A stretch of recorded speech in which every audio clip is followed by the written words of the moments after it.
Alright,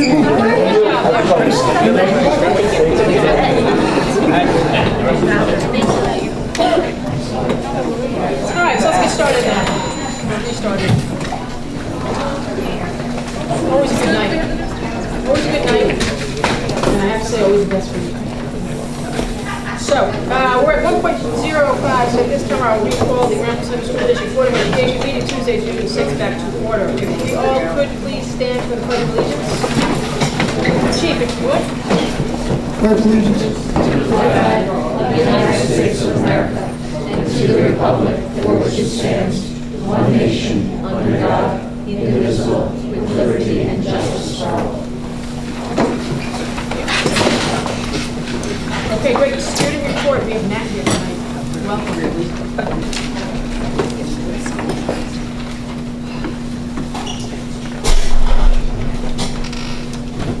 Good evening, Suffolk and the Board of Education. In case you weren't here last week, my name is Matt Dayton, and I will be replacing Irene Thomas next year as a Suffolk High School liaison. Unfortunately, Irene could not be here tonight because she is at college orientation. Here's a recap of the past 2 days. On Monday, the Evening of Excellence was held at Suffolk High School. Today in school was the Senior Awards. At this moment, there's a jazz band concert happening at the Suffolk Free Library. Now here are the upcoming events. Tomorrow is the Senior Sports Banquet at Crown Plaza from 6:30 to 10:30 p.m. Tomorrow is also the start of local finals at the high school. On Thursday, June 8th, the last spring concert will take place at Suffolk High School at 7 p.m. Regents exams will be administered from June 13th to June 22nd at the high school, and the school will be on testing schedule. The senior prom is on Friday, June 16th. Graduation is on Thursday, June 22nd. Thank you and have a great night. Thank you.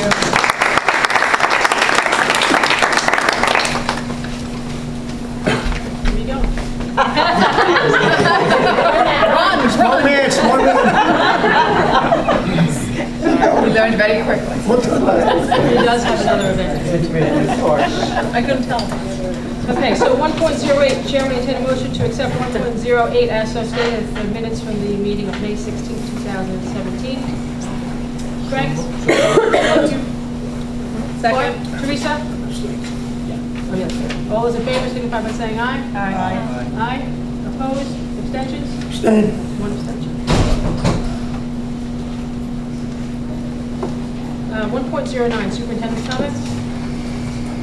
Just to follow up on what Matt said there, the Evening of Excellence last night with the number of scholarships that were awarded and some financial aid. It was really a wonderful evening. I know Dr. DeGuy was there on behalf of Suffolk Rotary, but it was really great to see the parents and the kids. They were so excited. I'm not sure if the parents were more excited than the kids, but it was a great scene there at the auditorium last night. Tomorrow night is a sports banquet, so that will also be another great chance to celebrate all the wonderful things our students have done. Over the last few weeks since we last met,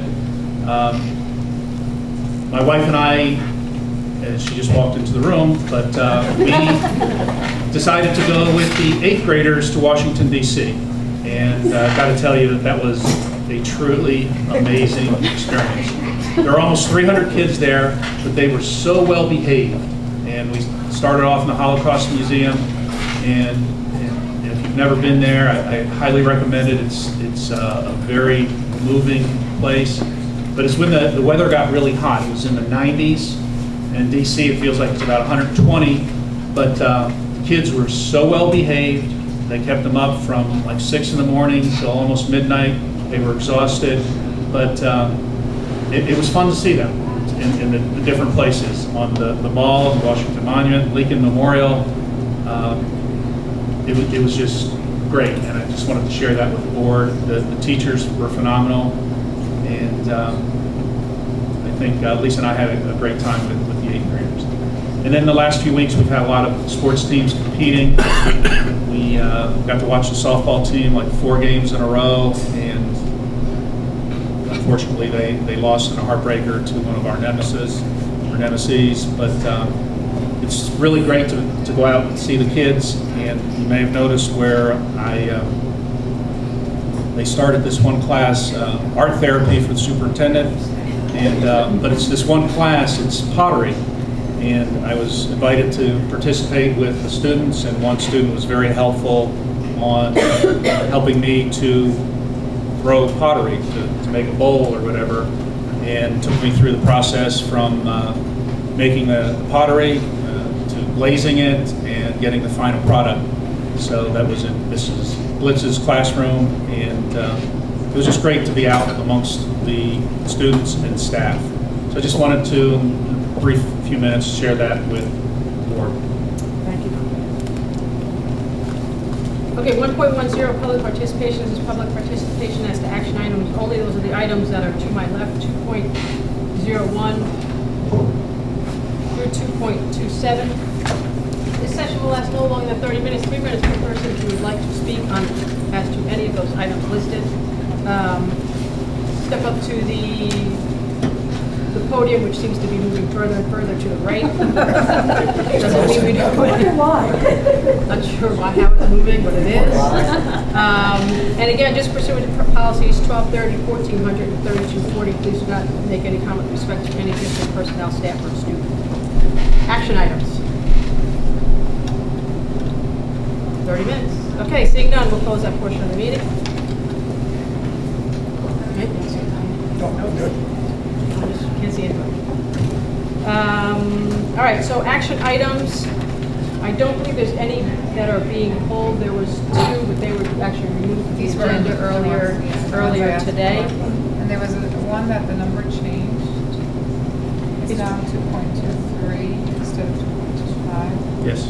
Right, that was when the list, the slew of memorandum of agreements went on. Yeah, I don't know if my. We moved it up. I had a couple that, and I don't know if they're the ones that were pulled or not. So one was the 2.02 about the homework club, and then the other one is the budget transfer 2.23 about the modernization of the classroom. Were those the ones that were pulled? The current 2.23? I have this list right here. Right, Yeah, and it the was second, one. what was the first one? The first one was about the homework club, which I believe was 2.02. Yeah. And those I'm assuming are still on. The homework club. Yes. 2.02. All right, so it's 2.02. Okay, so with respect to all other items, with the exception of 2.02 and 2.23, I will use a consent agenda to approve those items. Chair would entertain a motion to accept those as so stated. I'll make it. Clark, second. Second. Craig, any discussion? All those in favor signify by saying aye. Aye. Opposed, abstentions, unanimous. Okay, so 2.02, Chair would entertain a motion to accept 2.02 as so stated. So move. Second. Clark, you guys are trying to confuse her, switching back and forth. Clark, You keep your C's correct. Craig. Discussion. Actually, I wanted to discuss 2.23 first. Is that okay? Well, I have 2.02 on your. Okay, because they're both kind of, somewhat related. So 2.02, from what I understand, this is a homework club for students who are in English language learners who may potentially need extra academic help. So my question is, what about the other children in the school that may need extra academic help? Are there homework clubs for them as well, and why or why not? Steve, thank you. Let's see if this works. This program comes out of discussion with Mr. Fox with regard to areas of focus or priority that he has in terms of student needs in his building. So the priority for this specific program is, as you stated, English language learners.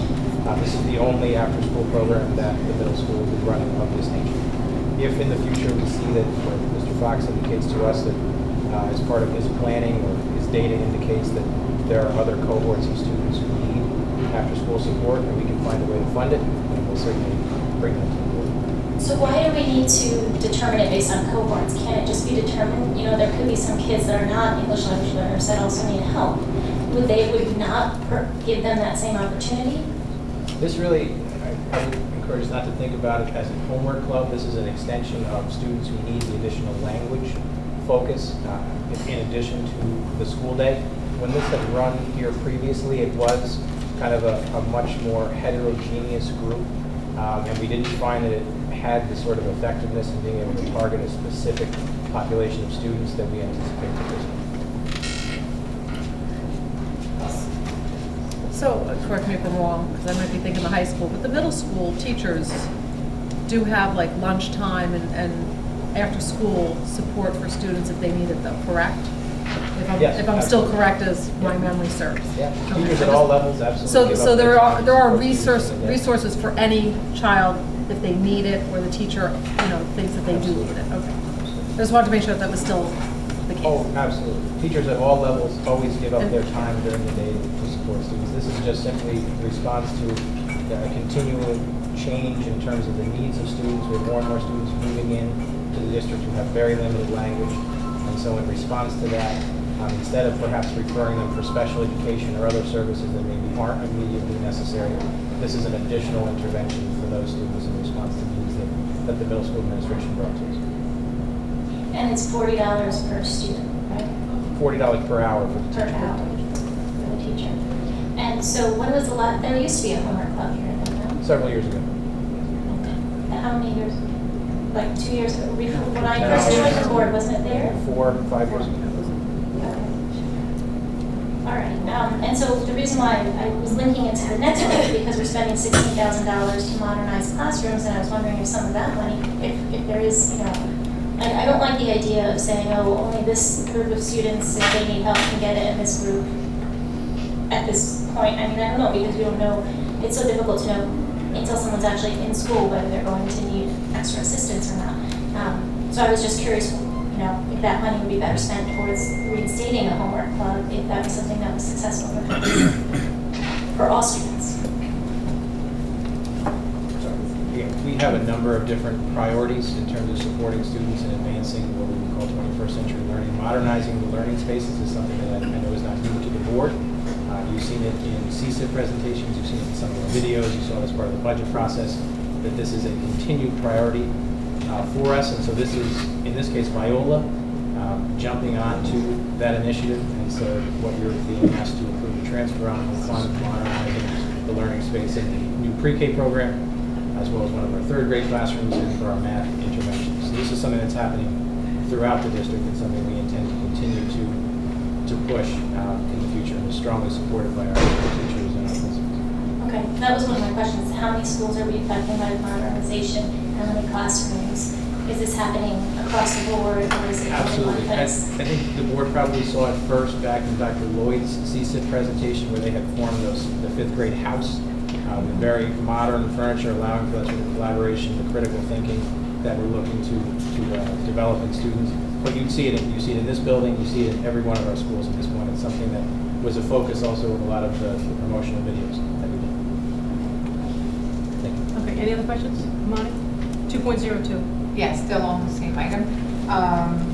So my question is, this is support for students who are coming in at the middle school level, or they've advanced through elementary into that stage and still need a little bit more help with their language. And then the second part of the question is, what's the equivalent that we provide for students coming into the high school level as well as elementary? Do they need, in the vision of our principals, additional support language-wise? Many of the students that will be in the middle school program will not be students who joined us in early elementary school. They will either be students who joined us in late elementary school or at the middle school level. One of the challenges of middle school that's very different from high school is that a sixth grader is a sixth grader, an eighth grader is an eighth grader, and they're in eighth grade classes whether they just arrived yesterday or not. And so at the middle school, this provides kids more time with very focused language support to gain more knowledge of the English language. And at the high school, when we talked about the new classes, we talked about, at the high school, we have more freedom to a 10th grader can be in a 9th grade class. You don't have that freedom at the middle school. And so at the high school, we're able to group the kids based on their level of English language status. So if they're entering or emerging, we can put them in one level. If they're expanding and transitioning, we can put them in a different level. We don't have that flexibility at the middle school. And so that this is one way to meet the needs of the middle school student who is a new English language student. The only choices in middle school are honors or non-honors, there's no other flexibility. And if you're in 7th grade because you're 12 or 13, you're in 7th grade because you're 12 or 13. So is part of this instruction, besides strengthening their mastery of the English language, is any part of it actually teaching them math in their native language? It is to not. have that capability? It's not proposed as a bilingual program. It's not. So it's strictly to, improve their English. Thank you. Okay, any other questions? Okay, all those in favor signify by saying aye. Aye. Opposed? Sorry, Abstentions? I didn't vote yet. Aye. Aye. Okay. Opposed? Abstentions? Unanimous. Okay, 2.23. Chair will entertain a motion to accept 2.23 as so stated. So moved. Second? Wait, hold on, that was Ray, and then Teresa jumped in there. Sorry, clerk. Change it up tonight. Any discussion? Marlene? So I guess, the two questions that I had was, is this being applied unanimously across the schools? And what specifically are we talking about? And you answered both of those. Any other discussion? I guess my question was going to be, are these improvements strictly in Viola? And I think you answered, they're all in Viola School. These ones. The budget Yeah. improvement. Are there plans to do this in other buildings next? I know Sloatsburg has had this and Cherry Lane. I don't know if Montebello has, but. Yes, this is something has been occurring and will continue to occur in both schools. So who's remaining and who's next? All school, you'll be able to see examples of this in every one of our schools. And so we will continue that initiative next year. But there is no school where this isn't happening. So my second part of the question is, how are we monitoring the effect of those new environments, which I've seen the videos of the kids speaking highly of the flexibility in seating, the feeling that they, that they can move around the room and to different activities, and there's a general, positive environment in the classroom. But is there another way we are assessing the outcomes in terms of learning, what we've established aside from a really positive environment, which is, I feel, important, but anything else we're assessing from these environments? The first level of feedback is coming from the teachers who, of course, are engaging directly with the students, and their feedback has been unanimously positive, such that the interest in this is growing very quickly.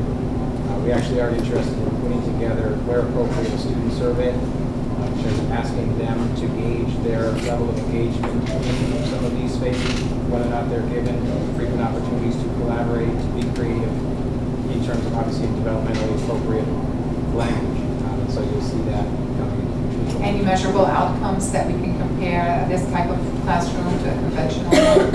Are we looking to measure anything? No. In terms of student outcomes. Thank you. Any other discussion? All those in favor signify by saying aye. Aye. Aye. Opposed, abstentions, unanimous.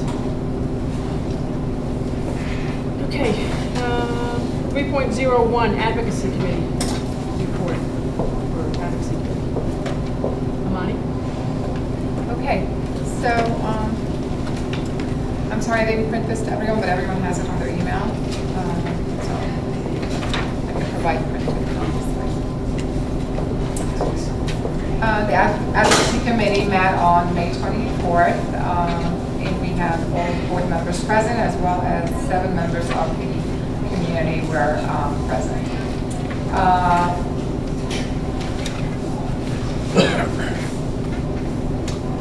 Since the prior meeting to that, we basically reviewed the accomplishments of the year and summarized what we've reached and what requires further work. So, for example, we have hosted Assembly members Radnick and Jaffe this year, as well as Senator Malucci. exchanged ideas and advocacy priorities of our district with them, and gained their, either the continued support to some of these initiatives or educated them about some new initiatives and gained their support for those. So for example, the tax collection bill, as well as the district name change were two of the big items that we discussed with them. We also accomplished some district level action during the state budget season, where we had the statement on the website, and we also gained community support and messages to our legislators about the state budget. And accomplishments of that was the staying of the foundation aid formula, which was a great thing, as well as a higher state aid than what was proposed by the governor, and no education tax credits for now. So these were, you know, things we could check, boxes we could check on. We were also asked by President DeFalco on behalf of the board in order to establish new priorities for the summer months and then moving forward into the new school year. So we brainstormed those and submitted in the report a list starting with most urgently is the New York State Education Department's ESSA, which public comments period ends June 16th. And we had brought that up in the last report about a month ago, that we would like to collaborate with our teachers somehow and admin to try to educate ourselves as community members and parents and board members on how our admin, our teachers feel about these standards that are now out for public comments, because those public comments will be closed on June 16th. Some suggestions were made as to possibly a meeting, an open meeting, and then members of the committee are suggesting maybe the meeting be videotaped or be something that people could go watch later on, because clearly when you go to try to submit feedback on the SS standards, every student can see that standards, they're complicated. They're not for the average person to read or understand. But on the other hand, we don't want to miss the opportunity to have the community put their feedback before they become our new standards instead of Common Core. So if we can, figure a way in the next 10 days to maybe have either something posted online, some feedback from, I'm sure the administration's been looking at the standards, and the teachers I know have been. Some of our members are here, Maria's in the audience, she offered to help with that as well. The second priority, so for now, the school tax collection bill and the district name change, we were told hold off on those two, so item 2 and 3, we're holding off on advocacy. The federal budget. The federal budget, as we all know, the cuts are public and everybody's aware of the education cuts. And it's, I believe that the committee would like our district to do something similar to what we did for the state budget in terms of stating how detrimental federal cuts would be to education in public schools. Put some sort of a statement and probably a link and a message for community members and parents to be able to call their senator and advocate for no cuts to the federal budget for education. So that would be the most urgent stuff for this month and moving forward through the summer. Starting in the fall, obviously things could come to the table, but we said any unresolved items that continue from the summer will be back on the list. And late fall, early winter, the state budget will come back into play, so that will be the next item. We were also told by members of the Assembly and the Senate that they would like to help us advocate for more funding for pre-K. Perhaps if we receive more funding, as well as other districts that are interested, we would be able to move it into a full-day program or accept more students or expand into other elementary buildings. So we can look into if we want to tag along that type of advocacy for state funding for pre-K. The final suggestion is bullying, anti-bullying programs, as well as LEAD, which is the law to encourage acceptance of all differences. There are bills regarding this that we recommend that we stand behind some of these and advocate for them. And basically, it would be not that there wouldn't be anti-bullying. We have our anti-bullying in our schools, but to have state funding from NYSED for anti-bullying programs in our schools. So that what we would be advocating for. There's also the poverty rankings. We had discussed this a little bit earlier this year with our business office. Perhaps we can revisit that to have, if we feel this would be beneficial financially to the district, to advocate for new poverty rankings for Ramapo, pending, partnership with the business office on that, and to try to advocate for a higher school aid than we are receiving currently. And then there's a little overlap with the strategic planning committee, where the advocacy committee is suggesting that we do all year round advocacy to get the vote out and before budget season and not wait till budget season, registering voters and increasing awareness how important these votes are before they even come into play. And then putting a really positive message out in the community regarding our district and a stronger community visibility. So they were making suggestions like, inviting the seniors to school events and district events and maybe concerts or plays, providing them with, free admission or something of that sort, just to get that district visibility out in the community, not just among parents. So these would be long-term advocacy initiatives. And you have all that on the list. And finally, we'll need your approval to get moving forward on at least the summer items, the federal budget and the ESSA feedback. And we also would like to thank our colleague, Mr. Craig, for his many years of service and his participation on the advocacy committee and guidance. He will be missed. On your many,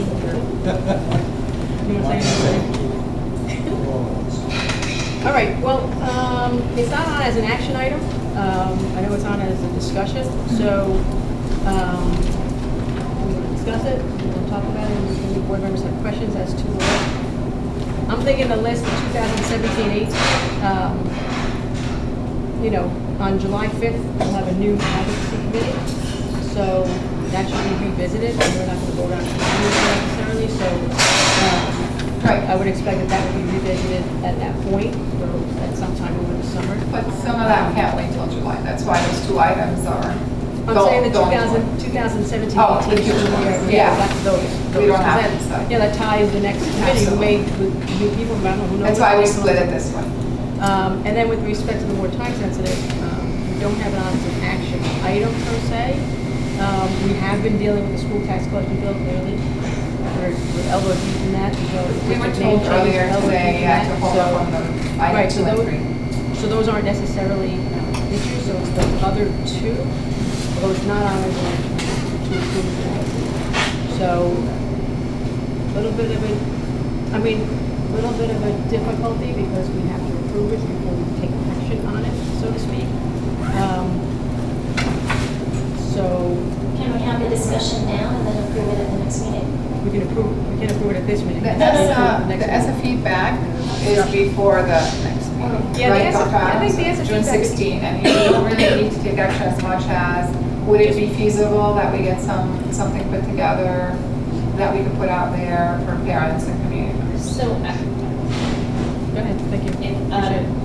I spoke with several of the groups of teacher leaders that I work with, and both with the literacy specialists and the math specialists. Largely, the standards are they're not huge changes. We're talking, in some cases, in literacy, the informational standards and the literature standards were merged, but they're the same standards, they're just merged together. And in math, there was a lot of clarification of standards. They are not a significantly different body of work. So the teacher leaders felt pretty strongly that it wasn't necessary to go through them line by line and give a lot of feedback. In both cases, we have representatives that also attend curriculum councils at Rockland BOCES. And one of the tasks of those curriculum councils next year, once the standards are approved, will be to work together countywide to roll out the changes. And countywide and putting information together for the parents. They just didn't feel that the changes were significant enough to really get out there and say something about it. I mean, the thing to say is, these aren't really huge changes. I mean, it was exchanged that, you know, because the moratorium will be ending soon, that teacher evaluations will go back very soon to being as originally planned based on the tests in the near future. So that's also, you But know, that has concern. nothing to do with the standards. Right. That's not what's open for Right. discussion. Right, so those, you know, those tests are now going to have an even more effect or more value. Well, in 2 years, if they don't change the law. Right, so what we're hoping to accomplish is maybe by educating parents on the standards as they are, or whether they're changing or not, whatever we're going to need to follow moving forward, is that we would have more parents on board with understanding why this test and what is it testing and what their child is going to be, you know, exposed to exactly. So I think more communication with the parents regarding these standards would be helpful in many ways, to have parents on board or not on board, but an educated parent who can make an informed decision basically. So that we're not talking necessarily an advocacy thing with respect to the incident, we're talking about when it's. So that feedback, is yeah, due. deadline is June 16th. Right, so that would be something that they would do possibly. And if there's something And you know that the you- time frame better than. If there's something when that when we administration- could roll that out, or when we could The piece provide that they're information. asking feedback on right now is purely the changes to the standards. It's not the rest Exactly. of ESSA. Right. So just as it relates to the standards, is what I said earlier, is what the teachers' leaders felt about it. They felt it was more important to invest the time and energy with the countywide group in the fall. After. After it's been approved, to say this is what it's gonna look like, this is what the change. So are you saying that there are no concerns regarding the changes being proposed for now? I'm saying that the teachers didn't feel strongly that the changes are significant enough, they're very cosmetic. And I was wondering if there were changes they were looking to see that didn't happen, for example. Typing was taken out. Originally, the old standards had typing in there, typing's been taken out. Shorthand's gone. Money's back in kindergarten. So minor change. Yeah, There's there was nothing. nothing that they Wow. felt that strongly about. It was largely the standards have been changed largely in the area of clarification where there was vagueness before. Right. And the combining of standards that were somewhat repetitive. Student finds the main idea of an informational article versus the main idea of a literature passage. They were listed separately before. But do we have an organized process by which our admin and teachers are providing feedback online before the deadline? In some of the buildings that occurred. This is also the third time they've asked for feedback. So we spent a lot of time in the fall giving feedback. And so there was, and taking the typing out was actually one of the big areas of feedback, not just by us, that was statewide. So I guess there is no purpose to push this to the parents at this The point. teacher leaders, as I said, felt that they preferred waiting till the fall when they're approved and putting our energy into rolling them out. We will have to make some updates to the report cards to reflect those standards, and we'll inspect those for the 2018-19 school year. And that's where the communication piece really comes in. Okay, great. We did that the last time. We changed the years ago. Okay, so I that's. guess that leads us With to one final item. respect to the federal budget cuts, If we went for a statement. where are they now? Like where It's in the a- Senate. Right, so it's a proposal now in the Senate, which In the will Senate. probably change drastically than what was actually presented, but, So like, you know, calling senators, having a small blurb and a link to the senator's contact number, and maybe like a small statement. I would be interested to see, not the details, as in line items, but the general details. That we say, this is the general, this is what he's looking to cut, this is what I have that whole, and have that together so we can We say, have it. okay, where, so we can focus on. that was provided to us by our state agency, and actually, it's on our email from other resources, so we can tap into them. Yes, yeah, can you forward it to the Yeah. members so we Yeah. have it? Okay, all right, so we'll wait So for that maybe we can do information. that, you know, not pending Okay. a long wait. No, well, as long as we have the information, we Right. can make a decision as to how we, or how, where, how we, or, as soon as we have all the information, then we can figure out how we want to go. It came to us through our national organization, so everybody has. If you want me to forward it again. Yeah, forward, because Sure. we get a lot of emails, so many organizations, it's like, I'll be doing that. you get 100. Anybody else, a day. you know, wants to add anything? Craig, make sure you open your email, thank you. What? Huh? What's the email? Matt, anything? Dave, Matt, Thank good? Good. Quiet over there? Okay, all right, so we'll get further information on that. All right, so I lost my agenda, it's right here. Public participation, 4.01 is the public participation as to any school district business. This session, again, will last 30 minutes. Step up to the podium, which has remained the same position since the last time I said this. 3 minutes per person to speak. Address your comments to the board, and again, pursuant to policies 1230, 1400, 3040, do not make any specific comment regarding any district personnel or students.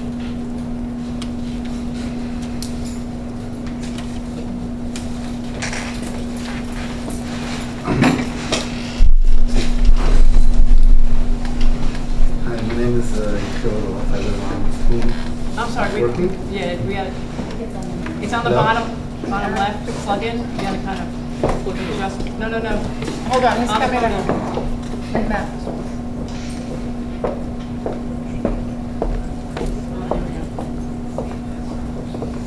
It's all yours. Hi, my name is Kirill Roth. I live on Two Leaf Court in Ireland. I'd like to thank you for giving me the opportunity to speak. I met a couple of months ago one of the board members at the Ireland Board of Trustees meeting. And I asked her if I could talk about the transportation issues. So she said I should come and speak directly to the board. While I understand the financial logistic challenges faced by district transporting children from many new families that moved in recently is sent to a diverse range of schools, I disagree with the unilateral cutting of services. There are many ideas of compromises that can work and keep the cost down when providing services to children. I was also disappointed by a letter from a board member to the Airmont Planning Board recommending that a religious school not be given permits based on the potential cost of the district.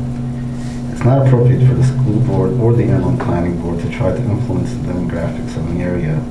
The school board should serve all children of this district.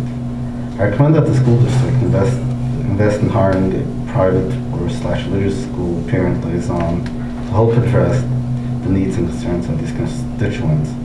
I also recommend the board to lobby politicians in Albany to increase state funding allocated to non-public school children so the district can do more for religious children without cutting funds to public school kids. Thank you. Thank you.